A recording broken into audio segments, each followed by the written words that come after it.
Hello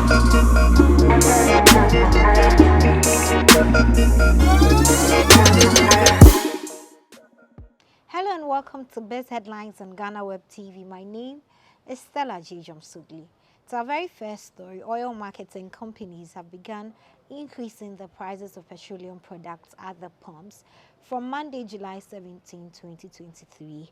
GOIL is currently selling petrol and diesel at 12 cedis 40 pesos and 12 cedis 45 pesos respectively. Total has also adjusted its prices upward to sell at 12 cedis 45 pesos from the earlier 12 cedis 30 pesos. Shell is also selling a liter of diesel at 12 cedis 45 pesos from the previous price of 12 cedis 30 pesos for a liter of diesel and 12 cedis 40 pesos for a liter of petrol. The price adjustments were not exactly expected as key indicators did not see any substantial changes in the last few weeks. Also this week, the former Minister for Railways Development, Joe Gatti, clarified issues concerning the 2 million SkyTrain project. According to him, he stated that he never paid any money to AI Sky nor authorized the payment of $2 million to fund the Accra SkyTrain project.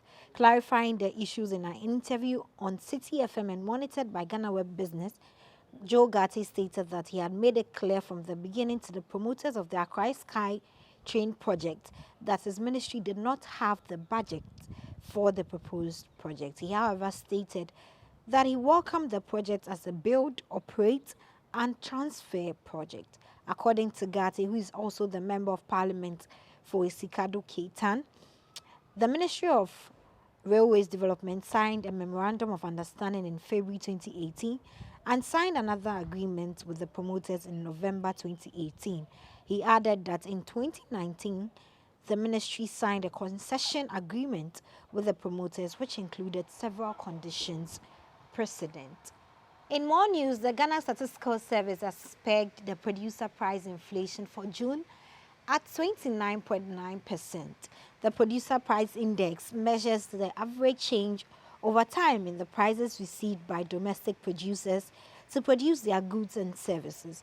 The latest figures indicate a 1.1% point decrease in the PPI relative to the rate recorded in May 2023, which was 30.3%.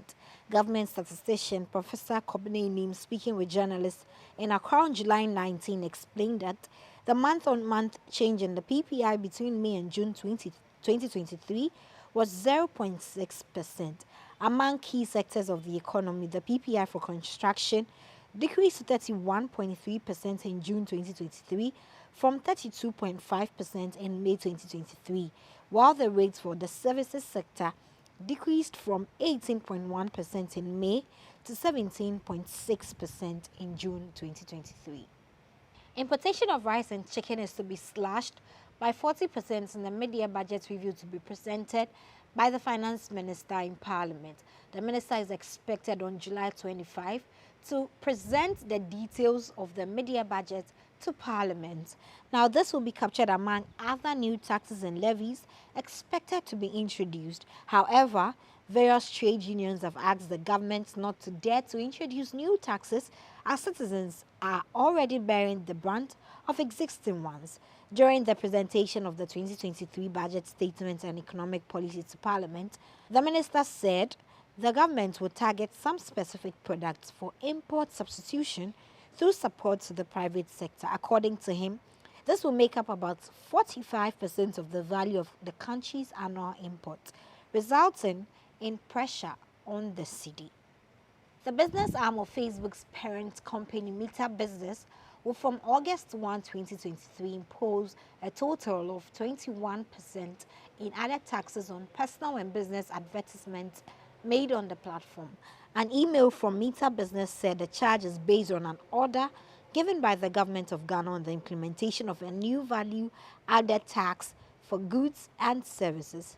Quote, Meta is required to charge VAT levies on the sale of ads to advertisers, regardless of whether you are buying ads for business or for personal purposes. The mail read, all advertisers with a business country of Ghana will be charged an additional 2.5% National Health Insurance Levy, 2.5% Ghana Education Trust Levy, 1% COVID Health Recovery Levy, and 15% value added tax on advertising services purchased beginning August 1, 2023. End quote.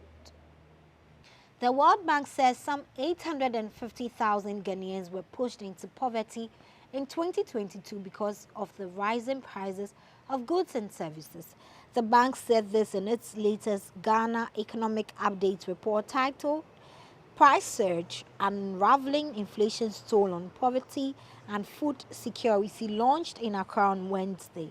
The inflationary pressures, the bank said, had led to a deterioration in living standards and ultimately worsened poverty and food insecurity among Ghanaian households. It recommended that policymakers increased efforts to restore economic stability, alleviate the plight of farmers, including the high cost of fertilizer, and widen the reach of social intervention programs to protect the vulnerable. The World Bank also recommended that in the medium to long term, policy actions focus more on investment in agriculture research and technology transfers. Such investments, the bank said, should be aimed at helping increase domestic production and reduce production costs while improving the quality and safety of food. And that'll be all for this week's edition of Biz Headlines here on GhanaWeb TV. Don't forget to follow us on our social media platforms on Facebook, Twitter, and Instagram at the GhanaWeb. On YouTube, GhanaWeb TV. My name is Stella G. Do have a lovely weekend.